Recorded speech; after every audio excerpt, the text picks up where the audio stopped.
Amahoro bavandimwe dusangiye kwizera, ubuntu n'imbabazi bibonerwa muri Kristo Yesu bibane namwe. Tubahaye ikaze nanone ku murongo wacu wa YouTube, ari nako tubasaba kugira ngo murusheho gukora like ndetse ntimwibagirwe no gukora kuri subscribe kugira ngo ibiganiro byacu bijye bibageraho uko tubishyizeho. Uyu munsi tugiye nanone gukora isengesho nk'uko mumaze kubimenyera, ariko mbere y'uko dukora isengesho reka tubanze dusome ijambo ry'Imana, kuko ijambo ry'Imana ari wo mucyo wacu, ijambo ry'Imana izo mbaraga zacu, ijambo ry'Imana niryo ridukomeza kandi niryo ritwagura mu buryo bwose. Turasoma mu Itangiriro, ibice byaho ni 27, turasoma ku murongo wa 28 niho duhera, tugeze no ku murongo wa 29. Ngo nuko Imana iguhe ku kime kiva mu ijuru no ku mwero w'ubutaka n'imyaka y'impeke myinshi na vino nyinshi. Amoko agukorere, amahanga kwikubita imbere, utware bene so, bene nyoko bakwikubita imbere, uzakuvuma wese avumwe, uzakwifuriza umugisha wese awuhabwe. Aya ni amagambo y'umugisha umugabo wita Isaka yaturiye ku mwana we Yakobo. Yamwaturiyeho atari Yakobo wakabaye ayaturirwaho, ahubwo yari Esawu. Esawu niwe ise yari yakundaga nk'uko biri bitubwira, ndetse kandi biri katwereka yuko Rebeka ariwe mama wabo we yikundiraga Yakobo. Ariko kubera yuko umuhesha w'umugisha yagombaga kuba ari Isaka, Isaka yifuje guhesha umugisha Esawu, amutuma ku muhigo, ariko Rebeka byumvise abwira Yakobo ati reka dukore gutya kugira ngo umugisha wagahawe Esawu uhabwe wowe. Baranabikora kubera ko Isaka yari ashaje, ntiyabasha kumenya ko atari Esawu arimo yaturiraho umugisha, awaturira kuri Yakobo. Yakobo aragwa ibyo byose mwumvise biri tubwiye. Iyi nyigisho y'uyu munsi turashaka kureba cyane ku buryo umuntu akwiriye guhindura imyumvire kugira ngo akorere mu mugisha Imana yamuvuzeho cyangwa se umugisha Imana yamuhaye. Twese tuzi neza ko Imana yaduhereye umugisha muri Aburahamu, kuko yaramubwiye ngo amahanga yose azaherwa umugisha muri wowe, ngo kandi uzakuvuma azavumwa, uzaguha umugisha uzakwifuriza umugisha nawe azawuhabwa. Ni nako Isaka yongeye kubibwira Yakobo, amubwira ngo uzamuvuma nawe azavumwe, kandi uzamwifuriza umugisha wese nawe azawuhabwe. Ariko yibwira ko abibwiye Esawu. Nuko kubw'uko Yakobo atahaye agaciro umugisha yahawe, atahise amenya kuwukoreramo, atahise amenya ko akwiriye gukora nyine nk'umunyamugisha, byatumye agira igihe kinini mu buretwa, kuko ubwo yari amaze kwiba umugisha wa Esawu, Esawu yagize umubabaro mwinshi. Esawu ashaka kumwica. Nyina Rebeka abimenye abwira Yakobo ati hunga, uhunge umujinya wa mukuru wawe, ndetse ugenda uhungire kwa nyokorome ariwe witwaga Labani. Yakobo afata inzira yerekeza kwa nyirarume Labani. Agezeyo ngo Labani amubonye, akimukubita amaso yuzura umwuka wera, cyangwa se arahishurirwa, amenya neza yuko umuntu uje ari umunyamugisha. Ngo arahanura aravuga ngo Imana ishimwe ngo kuko izajya impa umugisha ku bwawe. Utekereze ko Yakobo yari yarahawe umugisha ku buryo n'umuntu umubona abibona yuko ari umunyamugisha.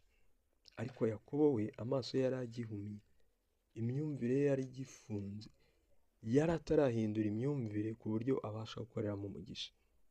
Nuko ngo amara iminsi aho ngaho, amara ukwezi ari kumwe na Labani. Nyuma y'ukwezi Labani aramubaza ati se ntabwo uzakomeza kundagirira amatungo kuko uri mwene wacu gusa, kuko utuye hano gusa ari nta bihembo nguhe? Ati ndashaka kunca ibihembo. Yakobo rero wari ugifunze imyumvire, mu bihembo yaciye yaramubwiye ati nzakuragirira uzanshyingire umukobwa wawe Rasheli, kuko ngo akimubona yari yamubengutse cyane, ngo Rasheli yari afite uburanga bukurura Yakobo. Yakobo ahitamo ko yakora kuragira cyangwa se ubwo buretwa ari gukorera gushyingirwa Rasheli. Labani ati ibyo biroroshye. aturantendera imyaka 7 cyangwa se urandagirira imyaka 7 kugira ngo ushyingire Rasheli. Nuko Yakobo aremera akora ya myaka 7, ariko noneho bihuza nuko Labani yari afite undi mukobwa ari we mukuru wa Rasheli witwaga Leya. Uwo ngo ntabwo yari afite uburanga bwiza nk'ubwa murumuna we, ariko ngo amategeko cyangwa se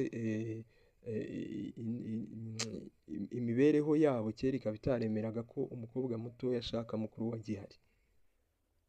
Nuko ya myaka 7 ishize, mu cyimbo cy'uko Yakobo ahabwa Rasheli, bamuhekera Leya. Mu gitondo arebye asanga ni Leya uwo atigeze akunda. Asubira kubaza Labani icyatumye atamushyingira umugeni we. Labani aramubwira ati ntabwo iwacu byemera yuko umutoya ashaka umukuru agihari. Niba ushaka ko ngushyingira Rasheli, urongera untendera imyaka 7. Kubw'urukundo rwinshi Yakobo yumvaga imyaka 7 ari nk'ubusa, aramubwira ati nta kibazo nzayikora. Imyaka 7 nanone arongera yishyize mu buretwa kubera yuko imyumvire y'igifunze atari yamenya ko Labani yahanuye ko azabona umugisha ku bwe, ngo ahubwo nawe yitware nk'umunyamugisha.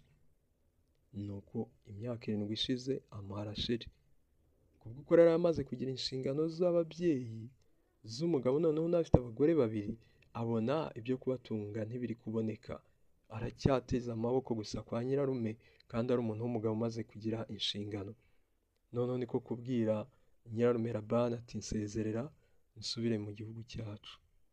Ariko none imyumvire yari imaze gufunguka, imyumvire yari itagihumye, yari amaze kugira ijisho rireba kure, yari amaze gusobanukirwa ko umugisha afite ashobora kuva kwa Labani akawukoresha n'ahandi.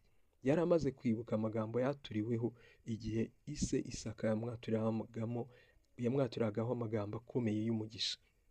Nuko akimara kubwira Labani ngo amusezere amuha abagore be n'abana yari amaze kugira, kuko hagati aho yari afite n'izindi nshoreke 2, Labani aramubwira ati uramenye wibuke ko nahanuye ko Imana izaha umugisha ku bwawe. None nca ibihembo wari gukomeza unkorere.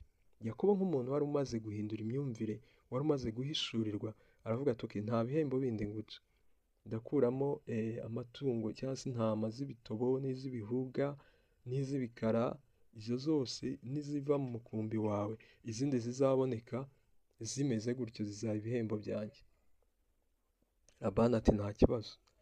Banyura mu mukumbi bakuramo izimeze gutyo kugira ngo ahari Yakobo atazanabona icyororo gishobora gutuma haboneka za zindi. Ngo Labani aziha abahungu be, ndetse hagati y'umukumbi we n'umukumbi w'abahungu we ngo ashyiramo urugendo rw'iminsi 3 kugira ngo ahari zitazagira n'aho zihurira, imwe ikimye indi, bikaba byatuma Yakobo abona icyororo, abona rya bindi yavuze. Ariko Yakobo nk'umuntu wamaze kumenya ko ari umunyamugisha, wiyumvaga nta kibazo, yari afite irindi hishurirwa, yari afite ubundi buryo agiye gukoreramo nk'umunyamugisha nyine. Nuko abamaze kubikora zimwe zigiye, ngo aragenda ajya ku kibumbiro, aca uduti aradushishura, habonekaho ibara ry'umweru. Ijambo riranezeza cyane, ngo nuko ngo aravuga ngo iyi nziza yose izajya inywera hano ijya irinda, kandi nirinda ibyare za zindi z'ibitobo, za zindi z'ibihuga na za zindi z'ibikara. Biba gutyo, ije yose kunyweraho ngo igahita irinda, ndetse yamara kurinda ikabyara za zindi. Nuko Yakobo atangira kugira umutungo aho ukomoye gusa ku kuba imyumvire ye yafungutse, yakomoye gusa ku kuba yongeye kwibuka ko ari umunyamugisha, yongeye kwibuka ko yavuzweho umugisha na se, kandi umugisha nawe akomora kuri se wundi Aburahamu, umugisha Aburahamu nawe akomora ku Mana yamuvuzeho, ndetse ikavuga ko amahanga yose azahirwa umugisha muri we. Uyu munsi nawe ufungura amaso, wongere kwibuka yuko wavuzweho umugisha n'Imana, wongere kwibuka ko uri urubyaro rwa Aburahamu, wongere kwibuka ko ukomoka kuri Aburahamu, wongere kwibuka ko amahanga yose yahereye umugisha muri Aburahamu, wongere kwibuka ko noneho Yesu amaze kuza, Imana yaduhereye umugisha muri we. Imana yacu ihabwa icyubahiro. Hanyuma ufunguke, imyumvire yawe ifunguke, utangire gukorera mu mugisha. We kuguma gusa ku bintu bitaboneka, ku biboneka by'umubiri, ngo abe ari byo bituma ucika intege mu byo ukora, ngo abe ari byo bituma wumva ntacyo uzageraho. Ahubwo uyu munsi ufate iya mbere yo gukorera mu mugisha, ufate iya mbere yo kwiyaturiraho umugisha, ufate iya mbere yo guhindura imikorere, ufate iya mbere mu gukora unejejwe n'uko Imana yaguhaye umugisha. Ndagushimiye. Reka dusenge. Data, mu izina rya Yesu Kristo ndagushimiye, ndagushimira ko wampaye umugisha. Uyu munsi ndagushimira ko mfunguye amaso. Uyu munsi ndagushimira ko uhinduye imyumvire yanjye. Nibwiraga yuko umugisha wambwiye nzawubona mu gihe kizaza, nyamara wamaze kumpa igihe uwuha Aburahamu. Ni ukuri uyu munsi ngiye gutangira gukorera mu mbaraga z'umugisha, mu mbaraga zo gukora bigakunda. Ibyanyongoreraga byose yuko bidashoboka mbitesheje agaciro mu izina rya Yesu Kristo. Amatangazo yose numvaga mu matwi yanjye nyabwiwe n'abantu yuko ntacyo nzagerayo, ayo yose ndatesheje agaciro mu izina rya Yesu. Ndi umunyamugisha, ndi umunyamwete.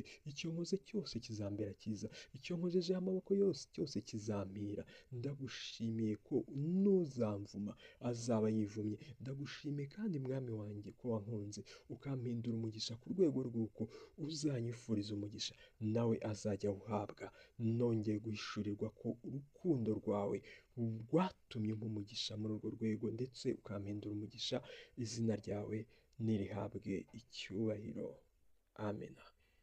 Inshuti bakunzi bacu, turabashimiye ko mukomeje kwifatanya natwe muri iri sengesho. Reka tubinginge nanone mukomeze gukora like niba koko mubona ibyo dukora ari byiza, mukore subscribe, mukore share ku bantu benshi kugira ngo nabo barusheho kubohorwa n'izi mbaraga z'aya masengesho.